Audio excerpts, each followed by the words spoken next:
This is the IFF TV podcast. Usual game in the context of international football because of the political situation? No, it is a very unusual game, and it's the Ukrainian players and the coaches and all of the staff have been great ambassadors for their country amidst the chaos of their lives and of their compatriots really, and the thousands who have lost their lives. So by continuing to play, and they're bringing it to, they're keeping it at the forefront of the sort of whatever country they're playing within the media and within the European media, because obviously there's features across Europe on the Ukrainian team and their contribution and how they played and so forth in the games, and it just keeps the discussion very much to the forefront of the news. Запитання було, ця гра запам'ятається багатьом своєю досить специфічною природою. Власне, запитання було до тренера, що він думає щодо цієї специфічності цього матчу. І тренер відповів, що це справді незвичайні обставини, які оточують цей матч. Гравці збірної України, тренери збірної України і всі, хто команду оточує, власне, постають великими і значними амбасадорами для своєї країни, яка зараз переживає надзвичайно складний час. Людей вбивають, руйнують інфраструктуру, і, власне, відбувається величезне горе саме в Україні. І саме тим, що українці продовжують грати, незважаючи на всю цю трагедію їхньої країни, виводить їх на перший план і становить їх в самому центрі уваги всіх світових медіа. Shane, can I ask you to put yourselves in the shoes of a Ukrainian player at the moment and what they've been going through and what they have to go through at the moment? Yeah, really emotional for all of them. I think they've been should be really proud when they handle themselves, especially with the last two games carrying the country. And I think everyone was willing them in Europe and the world to try and get their World Cup. So I think they can be really proud of themselves and hold their heads up really high and keep going. So it's really emotional times for everyone now. So I'd say it'll be a special game tomorrow and one we're all really looking forward to. Запитання було про емоційний стан української команди, як гравці збірної Ірландії оцінюють цей емоційний стан. І відповідь була така, що, звичайно, українці виходять на поле з високо піднятими головами. І їхня впевненість в своїх силах, їхня гордість за свою країну, те, що, власне, зараз відбувається, накладає на них такий величезний якийсь емоційний стан і сприяє тому, що вони викладаються на 101% і просто намагаються вмерти на полі, вмерти за свою країну. Can I have that, please? Hi Stephen, could you just update us with any injury news that you might have for tomorrow? Yeah, Gavin Bazunu has he's gone back, he's left the camp now. So he just had a minor sort of rib fracture, very minor fracture, rib fracture. That's what that was. Seamus Coleman is ruled out through injury. He has a groin pubis issue, so he's ruled out again. Is that how we're going to the other two games as well? We'll have to see. No guarantees he features in the other games. We'll see how it settles and make decisions on that later in the week. We'll see how he goes. Hopefully he will be involved in the later games, but it's too early to say. Two big games here in Dublin. It's a chance to put things right after what happened at the weekend. What do you want to see from your team that wasn't there? Yeah, no, I think we're disappointed to lose in Armenia. I think it's no getting away from that. I think, to be fair, we've the players have been on a good run of results recently, and they were unbeaten in 8, only one defeat in 12 going into that game. So it's one that we wanted to win, and I don't think it's a game that we deserve to lose. Like, we hardly conceded any chances in the game, and we had a number of chances to score ourselves, but we know that we can play a lot better than we did overall. And it's one that we've left behind. We've just got to put it behind us and go into the game against Ukraine, you know, with a strong mentality and try and get the win. Ashley, please. Yeah, hi Steve, Ashley here from Austin. It was a long trip to Armenia, home and back, and as a result, as you said, not the performance that you would have wanted. It can't have been an easy few days, I suppose, to try and dust yourself off and to go again. Yeah, it's a long trip, but it's longer when you lose, for sure. But I think it's listen, that's the nature of this game. You know, you get your kicks in the teeth, and you've got to dust yourself down quickly and get back and go again. And we don't have time to, you know, obviously we analysed the game, we looked, we debriefed, we did that, we moved on quickly, we're preparing for Ukraine's completely different challenge tactically, and completely different. So we've got to switch on quickly and make sure we're ready, and get ready for tomorrow. It's a home crowd, like we've had since the crowds have come back, you know, with full houses for Portugal and Belgium, and amazing games, you know, brilliant games of football. The crowd were tremendous, and so, you know, hopefully there'll be more of that tomorrow night. And were you surprised at all by the criticism after the game? No, you lose. For me, you have to accept criticism. I wasn't surprised at that. No. John Caulfield, please. I see things. You had a fair amount of possession in that game against Armenia, which is fairly convert. Although you did come close on a number of occasions, how would you like to rectify that and put scores on in Ukraine tomorrow night? Yeah, like I don't think I can say look at the game against Armenia and say what we did wrong, and then if we rectify that, we get that right against Ukraine. Exactly, because it's different set of circumstances. But you know, we definitely listen. We had enough chances to win the game itself. Like the fourth goal is obviously critical. We've seen that in Azerbaijan getting an early goal, winning 3-0, Luxembourg getting a goal, winning 3-0. So we had chances to score, several chances in the first half. Obviously they weren't as clear cut in the second half we wanted, but we still had chances. But we weren't creative enough in that last half hour for sure. And you know, they defended well against us, and we only have ourselves to blame in that regard. But it's a game that we should have won, we shouldn't have lost. And so Ukraine's a different challenge, 4-3-3, very attacking 4-3-3. They have the flexibility. They played 3-4-2-1 as well. Even if they make changes, they've made changes right throughout the campaign. They've rotated their midfield. Sheparenko and Sidorchek have been played regularly for them, and they're really good players. The 5 subs they brought on in the games through the day, they're very, very strong. So they have a lot of depth to Ukraine, and I think they showed in both games, particularly against Scotland. That's what we've seen in the other games, that they have a lot of quality. You're at the under-21s game there last night. Will Smallbone in particular, as the man was catching the eye of late, should he be keeping his own on for a goal? Yeah, no, I must say he's had a tough time, Will, with unfortunate cruciate ligament injury and one or two other injuries and so forth. And I'd love to see him get a run of games, because he definitely was exceptional yesterday, and it was great to see that. And you know, it's great that he'll obviously go and play in Italy next week, and for the under-21s. But he definitely has a future with the senior international team, you would feel, if he continues in that vein of form. Just one question from Gavin and Ed each, please, to end the live section, please. Hi Stephen, in terms of team selection, do you prioritise fresh legs or playing the guys who played in Armenia because it builds up some match fitness?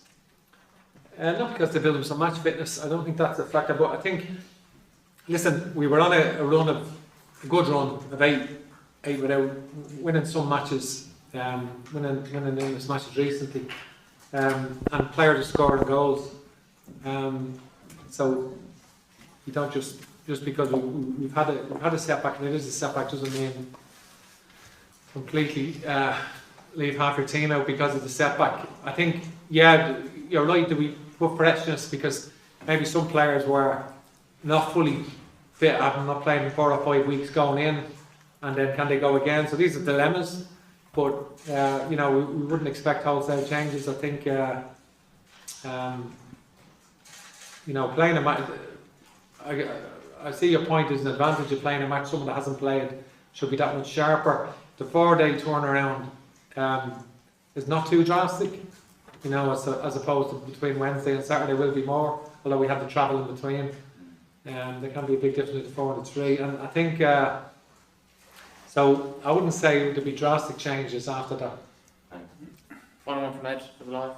Stephen, how are you doing? Could you just, I was wondering, would you be able to reflect on the set piece return from the Armenia game in terms of variations of, and you know, we've seen creative set pieces come off the floor. Is there going to be more variation for future games? And that's now. I think we had a lot of forced contacts, you know, and you know, Johnny headed wide from a good position, Gio headed wide from a good position, Nate Collins had a header straight to the goalkeeper's arm, Shane got his head on a couple as well. So we had a lot of forced contacts, we just maybe didn't direct them in the way that we wanted. And so we had a higher number of forced contacts than most teams would have from our set pieces. We just couldn't score from them. Can I just ask you about, I think Saturday was your first competitive game since the Belgium game in March. Can you talk us through that? How difficult has it been at the club level? And what does the future hold for you this summer? Do you look to move on? Yeah, I haven't played a lot, so it's been a couple of things. I've had a few niggles from March, and another thing is I couldn't get into a team that was playing so well, and the team that finished 9th in the Premier League, the highest position in the club's history. So I had to play my part around the place with the team and sort of using my experience with helping people around and getting us over the line. But difficult not playing every week, every football will tell you that. So just got to keep head down and keep going. So on the future, I'm not really focused so much yet. I've got 3 more huge games from the country to try and focus on, and that's what I'm fully focused on. So I think I'll sit down with the club after this camp, and I know I need to be playing regular to be involved, to play from the country, which is probably the biggest thing for me, to be available and playing my best football for Ireland. So I know I need to be playing football every week. So as I said, these 3 games, and then I'll sit down with the club and we'll figure out which is the best option for us. Dan, please. Stephen, I know you said previously you see Chidozie as more of an attacker maybe than a right wing back, but you did move him out there in the final stages on Saturday, and with Seamus being out, is that something, is he in your thinking for that position now, or is it more of a, so Cyrus is obviously more natural maybe? Yeah, I think Chidozie's been in great form in you know, in the position that he's played in the front 3. I think probably consistently been one of our better players over the last number of games, and he gives us pace in the final third for sure. You know, he gives us a real cutting edge sort of play, and more so against the team, you know, teams that come and play against you. Certainly, you know, so as a wing back, he's still learning that. You know, he plays it for his club. They play differently, so we find that he's more effective in the front 3 for us, for sure. We have other options in the Cyrus Christie comes into consideration, strong consideration of course. Pesti Abosele comes into consideration, and Alan Brown can play there as well. So we have to consider all of that. Philip Quinn, please. Thank you. Stephen, you said you were playing 4-3-3. Ron Kerr on Virgin Media after the match on Sunday, or this Saturday, he made an observation that he thought Ireland would be better off with 3 in midfield, central midfield. Is that something you might consider changing, or are you happy with the formation that you have? 3 in midfield? 3 in central midfield, yeah. or would we have two? Or you think, but he then out eventually felt he thought we might be a little bit light, maybe three instead of midfield. Yeah, no. Is that something you might consider? I don't, I understand that point of view. I think what we've seen with Portugal, they play the same system as Portugal, and Luxembourg both play the same system. Obviously Portugal are at a higher level than Luxembourg, but Portugal play 4-3-3, and as Ukraine do. So we played that system and we were quite effective. So tactically there's things that we can sort of do to counteract the extra man in midfield, and we can overload in other areas ourselves. So Portugal is a good template for that performance here. It's a good template for the possibilities against Ukraine. But we can't be sure that they, like, at 5 out of our 7 games before the weekend, actually, they played 3-4-2-1 Ukraine. So we can't be certain that they will play 4-3-3 because they have players who can adapt to that. They recently went back to 4-3-3. I think because they've got so many good midfield players and to accommodate the midfield players. But this manager, the coach in question, when they won the World Under-20 World Cup, they played 3-4-2-1 all the time, and then in his interim internationals when he took over in the campaign, they played 3-4-2-1. But they've recently switched back to 4-3-3, which they had played under the previous manager in the Euros. Aidan, please. What we're saying, Chinozi up in Thomas after the game on Saturday that the team, his view, wasn't ruthless and didn't have a win at all costs mentality, so we put it. If you agree with them, and if so, how do we get that? How do you instill that into a team? I don't think